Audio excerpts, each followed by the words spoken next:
आज राष्ट्रपति द्रौपदी मुर्मू ने ओडिशा के भुवनेश्वर में दौरा किया। इस कड़ी में राष्ट्रपति द्रौपदी मुर्मू जनता मैदान में समापन सत्र और प्रवासी भारतीय सम्मान पुरस्कार समारोह में भाग लेने पहुंची। इस अवसर पर उन्होंने विभिन्न क्षेत्रों में उत्कृष्टता के लिए प्रवासी भारतीय सम्मान भी दिया।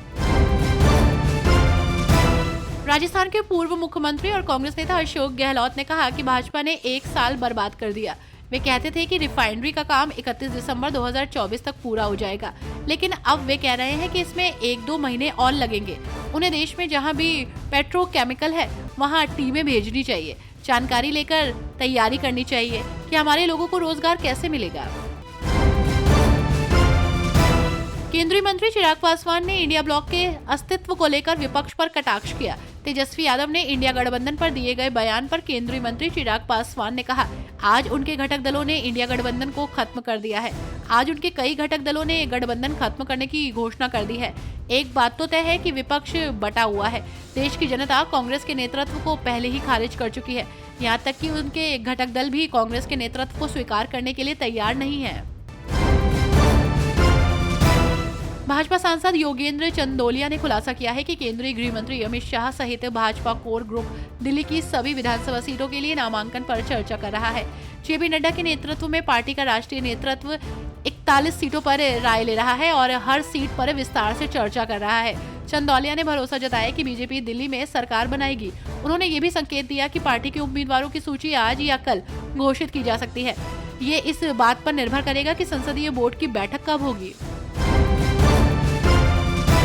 भाजपा के राष्ट्रीय महासचिव तरुण चुंग ने दिल्ली के पूर्व मुख्यमंत्री अरविंद केजरीवाल पर पूर्वांचल के मतदाताओं पर की गई टिप्पणी को लेकर निशाना साधा। उन्होंने कहा कि हमेशा पूर्वांचल के लोगों का अपमान किया है। अरविंद केजरीवाल ने हमेशा पूर्वांचल के लोगों का अपमान किया है। उन्होंने हमेशा छठ पूजा में बाधाएं पैदा की हैं। कोविड के दौरान उन्होंने दिल्ली से पूर्वांचल समुदाय को लगभग बाहर कर दिया था।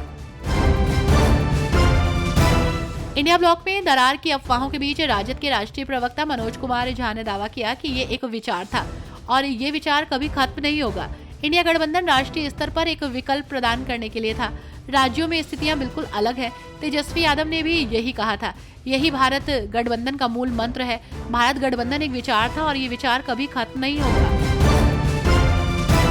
आज मध्य प्रदेश की राजधानी भोपाल में आयोजित कई कार्यक्रमों में सीएम मोहन यादव ने हिस्सा लिया। इस कड़ी में वे खुशहाल आयुर्वेद महाविद्यालय के सभागृह पहुंचे। यहां पहुंचकर सीएम मोहन यादव ने IFS मीट 2025 कार्यक्रम का शुभारंभ किया।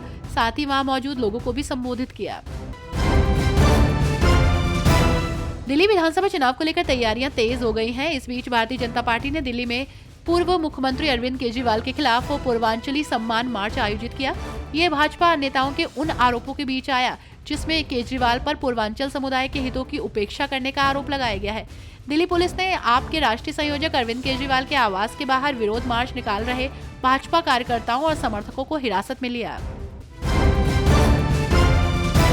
गुजरात के मुख्यमंत्री भूपेंद्र पटेल ने गांधीनगर में confederation of real estate developers association of India द्वारा आयोजित ट्राई सिटी प्रॉपर्टी फेस्ट का उद्घाटन किया। स्वास्थ्य और परिवार कल्याण मंत्री ऋषिकेश पटेल भी समारोह में उपस्थित थे।